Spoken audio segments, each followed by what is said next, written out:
మళ్ళీతో అయితే వాళ్ళ అత్తయ్య ఇలా అంటూ ఉంటుంది, నా కొడుకు ఇప్పుడు కోర్టుకి వెళ్తున్నాడు, కోర్టుకి వెళ్ళి వాడు కావాల్సింది దక్కించుకుంటున్నాడు, వాడు నీకు సరైన గుణపాఠం చెప్తున్నాడు అనేత అంటూ ఉంటుంది. ఆ మాటలకి నేను మీ కొడుకుని కోర్టుకి వెళ్ళనివ్వను అనేత అంటూ ఉంటుంది.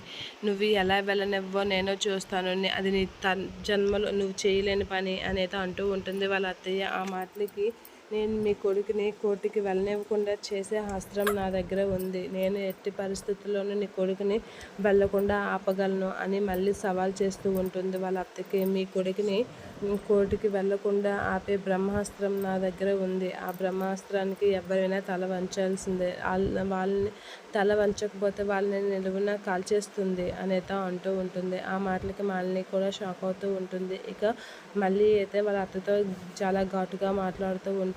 మీ కొడుకుని కోర్టుకి వెళ్ళకుండా ఆపి నేను అనుకున్నదే చేస్తాను అని మళ్ళీ అయితే గట్టిగా అంటూ ఉంటుంది. ఆ మాటలకి షాక్ అవుతూ ఉంటుంది వాళ్ళ అత్తయ్య.